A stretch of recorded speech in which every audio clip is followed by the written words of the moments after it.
Dans une rencontre haletante qui a laissé les spectateurs sur le bord de leur siège, le Maroc a réussi l'exploit d'éliminer l'équipe de France en demi-finale de la Coupe du Monde U20.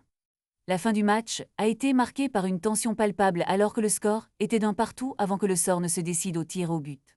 C'est alors qu'un héros inattendu est sorti de l'ombre. Abdelhakim Mesbahi, le gardien de but de 20 ans, pourtant troisième dans la hiérarchie, a brillé au moment décisif. Son intervention, salvatrice sur le dernier tir de Djilian Guessant, a propulsé le Maroc en finale, mettant fin au rêve tricolore de victoire.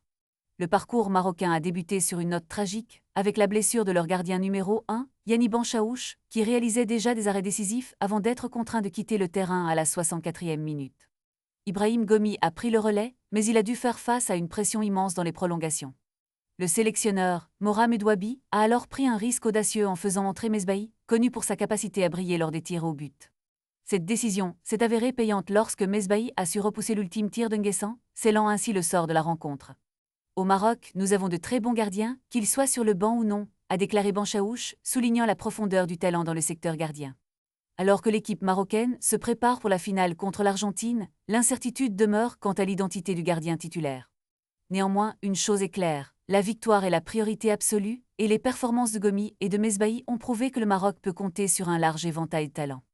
Les Lions de l'Atlas sont prêts à écrire une nouvelle page de l'histoire du football marocain, et chaque joueur, quel que soit son rôle, est déterminé à donner le meilleur de lui-même pour décrocher le titre tant convoité.